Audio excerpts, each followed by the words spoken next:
o Dabi tá parecendo o demônio. Tipo assim, mano, o cara tá só um pouquinho queimado, tipo, pouca coisa só. No meio de toda essa guerra entre os heróis e os vilões, o Todoroki ficou encarregado de derrotar ninguém menos, ninguém mais do que o Dabi, o mesmo que estava prestes a revelar sua verdadeira face e o seu verdadeiro poder. Digamos que ele ficou parecendo o Capiro. Bom, basicamente no começo da luta os dois já começam aqui discutindo, obviamente. Faltou um virar aqui pro outro falar, tipo, mano, você foi rejeitado pelo seu pai, e deu outro, tipo, mano, meio que você tá... Então o Shoto ele toca aqui num ponto bem complicado, que diz aqui, se você sobreviveu, por que você não voltou pra casa? Daí o Dabi começa a falar aqui, mano, você quer mesmo saber? Vou te contar aqui a minha história final. Começa a despirocar aqui completamente. Basicamente, depois que ele subiu aquela montanha lá e surtou lá em cima, começou a se queimar, ele simplesmente foi encontrado pelo Alforan, acordou num lugar completamente maluco. E quando eu falo maluco é literalmente, por exemplo, que ele se levantou, né, perguntando onde que ele tá, o que que ele é, dizendo aqui que ele precisa voltar pra casa. Daí aparece esse carinha aqui com uma cabeça de girassol, simplesmente fala aqui, nada de sol.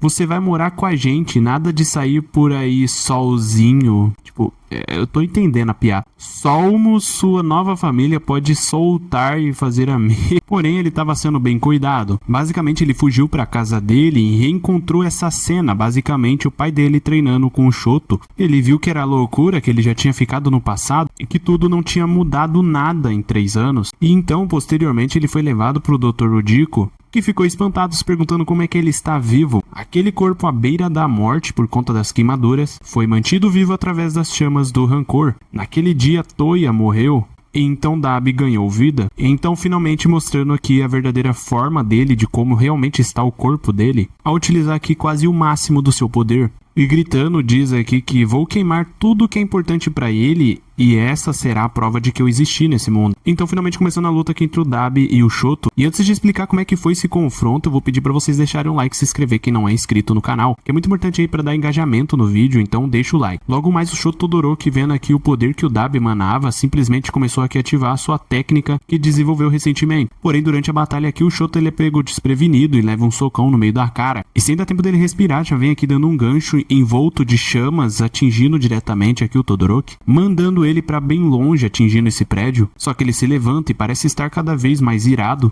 e ativa a técnica dele com força máxima e já pula novamente para cima aqui do Dabi, dizendo aqui, jogue todo esse seu ódio pra gente, já que eu não vou mais deixar que acabe com a vida de nenhum inocente, atingindo com força máxima diretamente o peito do Dabi, utilizando um golpe congelante. Nesse ponto, para quem não entendeu, basicamente ele tá juntando fogo e gelo, chama gelada. Só pra vocês terem uma noção, o golpe foi tão forte que o Dabi voou para longe, teve que utilizar o poder dele para se segurar e parar de voar. E então ele assume aqui, ele tem um corpo capaz de resistir àquele calor infernal e um poder forte o bastante para resfriar as minhas chamas. Até parece que essa técnica que o Shoto estava desenvolvendo basicamente foi exclusivamente desenvolvida para enfrentar o Dabi. Daí então o Dabi se levanta e percebe que vai ter que dar tudo de si, fazendo aqui diversos ataques, destruindo todo o ambiente. Daí então o Shoto Todoroki ele se concentra aqui parado e com velocidade máxima ele atinge o Dabi, utilizando aqui a técnica de grande tsunami congelante, que não só apagou as chamas do Dabi, mas congelou também tudo que estava em volta, dando um fim nessa batalha. Todos em volta podiam ver isso, o Dabi foi simplesmente detido. Então a mensagem foi espalhada para todos os campos de batalha, até porque um dos vilões mais preocupantes simplesmente foi detido. Inclusive até mesmo Bakugo diz aqui, essa já estava até no papo, né, Todoroki? Seria essa uma das primeiras vitórias aqui por parte dos heróis. Então o professor Yamada simplesmente pega aqui o Dabi, percebe que ele ainda está vivo, derrotado porém ainda vivo, diz aqui como ele continua vivo depois de tudo isso. Daí então do peito dele começa a surgir uma luz. Daí então o Tenya e o Shoto Todoroki se viram e acabam vendo que na verdade o Dabi ainda não tinha sido derrotado, inclusive ele se levantou e queimou todo mundo. Ele poliu o controle do seu poder através do ódio. É necessário contê-lo novamente o quanto antes, já que ele é extremamente poderoso e pode acabar desequilibrando aqui os lados. E já aproveitando aqui rapidamente para fazer uma correção, basicamente quem é que segurou ele aqui não foi o professor Yamada, foi simplesmente outros heróis que estavam ali no local, até porque ele tá participando de uma luta em um outro campo de batalha. Mas enfim, voltando aqui pro resumo da luta, daí então o Dabi sabe aqui, ele pensa, o Endeavor tá em Gunga, é muito longe, essa divisão foi mesmo uma merda. Se eu continuasse lutando contra o Shoto pra levar ele de presente, o meu corpo não aguentaria. Então ele simplesmente sai voando aqui em direção ao campo de batalha onde está o Endeavor, já que, como ele disse, ele gastaria muita energia aqui pro Shoto e ele quer basicamente derrotar o Endeavor. E é quando na frente dele se abre aqui um portal, que nada mais é do que o Kurogiri. Sim, ele foi solto, mandando ele diretamente pro Endeavor, que tá meio que todo acabado, já que ele tá lutando contra aqui o Alpharon. Mas enfim, isso tudo já é papo para um outro vídeo. Então ativa a notificação para você receber quando ele sair.